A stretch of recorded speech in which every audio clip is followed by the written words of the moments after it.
Good evening all. આપણો કાર્યક્રમ સમાપ્ત થઈ રહ્યો છે ત્યારે મને આભાર વિધિનો જે ચાન્સ મળ્યો છે તો હું તમામ વાલીઓનો આભાર માનું છું કે જેઓ સમય લઈને અહીં આવ્યા છે પોતાના બાળકો માટે, પોતાના બાળકોના ફ્યુચર માટે, બાળકો શું કરી રહ્યા છે સ્કૂલમાં.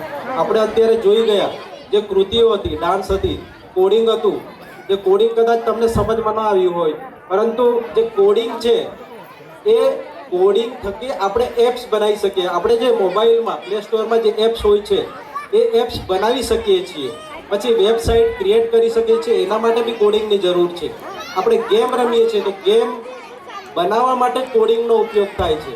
આ ઇઝી નથી, કેમ કે આ આપણે નરેન્દ્રભાઈએ કીધું તે પ્રમાણે કે મોટી ડિગ્રી લઈને પછી આપણે કોડિંગ શીખીએ છીએ, પરંતુ બાળકો એક અઠવાડિયામાં આ કોડિંગ શીખીને આપણા સમક્ષ બતાવ્યું છે. આ ખૂબ જ મોટું અચીવમેન્ટ છે અને ઇન શોર્ટ ટાઈમ આપણે કોડિંગ માટેના સોફ્ટવેર અને શિક્ષકો પણ હાયર કરવાના છે.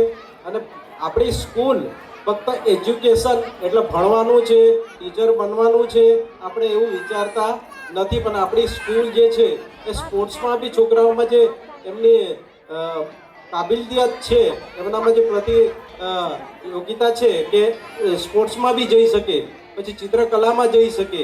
તો આપણે એવું ટ્રાય કરીએ છીએ કે છોકરાઓમાં જે ગુણો છે એ બહાર નીકળે અને ભવિષ્યમાં એ લોકો અલગ અલગ લાઈનો પકડીને જઈ શકે. તો આજના આપણે જે કાર્યક્રમ છે એ સમાપ્ત જાહેર કરીએ છીએ.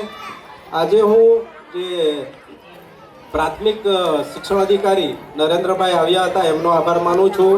પછી નીલમબેનનો આભાર માનું છું, તેમજ એના તમામ ટીચરોનો આભાર માનું છું કે જેમણે ઘણા સમયથી આ છોકરાઓ પાછળ સમય કાઢીને એમને આ કૃતિઓ તૈયાર કરી છે. કેમ કે બાળકોને તૈયાર કરવું, ડાન્સ શીખવવું ખૂબ જ મુશ્કેલ છે.